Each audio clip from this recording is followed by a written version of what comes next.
We switch gears to the political scene, and in recent days, you seem to be courting a lot of controversy in the political arena.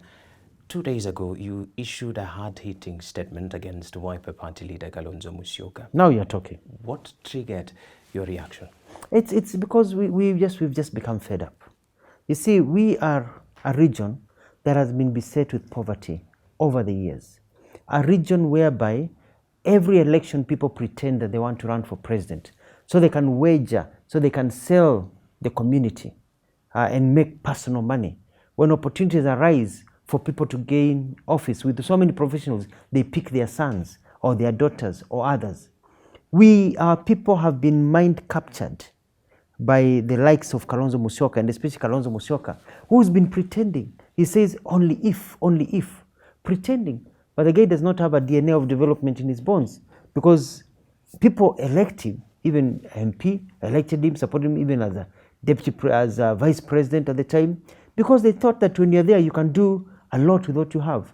Let me give you an example. When Kalonzo Musyoka became the vice president of the Republic of Kenya, he was at a place whereby he had so much power, in the sense that he was the one who was holding Kibaki's government in place. Then there was Raila Odinga who was opposing, who became the prime minister. At that point, Raila ensured there was a tarmac road to Bondo. Hospitals were built in Bondo. Kisumu was revived. So many things were revived. What was done in Ukambani during the tenure as Kalonzo Musyoka as vice president? Absolutely nothing that you can remember of. Nothing. It was all about himself, who is being appointed where.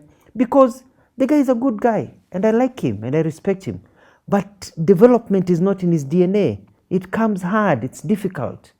It's old politics. It's a politics of poverty. And there's some people are like that. And we're telling him, you've done well,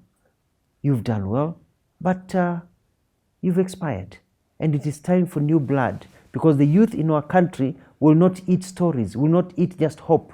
They want to know somebody will get in there, roads will be built, jobs will be created, and we'll be able to move forward. So we called up on him. We said, hey, we called his bluff. You know, Bob Marley said, like Bob Marley? No woman, no cry. Bob Marley said you can fool some of the people sometime, but you can't fool all the people all the time. So we're telling him, you've been fooling a lot of people, but the time has come to an end. In September last year, you formally launched your presidential bid and firmly stated that you'll be in the race to succeed President Uhuru Kenyatta.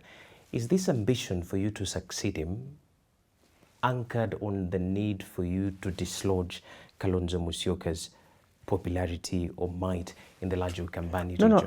I want to succeed Uhuru Kenyatta because I believe I'm the best person, by God's blessing and the will of people of Kenya, to be the next president of the Republic of Kenya. Because we are at a point whereby we need to ask ourselves, why is it that when Mzee Jomo Kenyatta died in 1978, we were richer than Singapore, we were richer than Malaysia, we were richer than South Korea, we are richer than all these tech economies. Today, the same tech economies are loaning us money. They are richer than us. Why is it that your children are getting scholarships to South Korea while we are giving children of South Korea scholarships to come to Kenya? Where did we go wrong? We're a country with immense resources.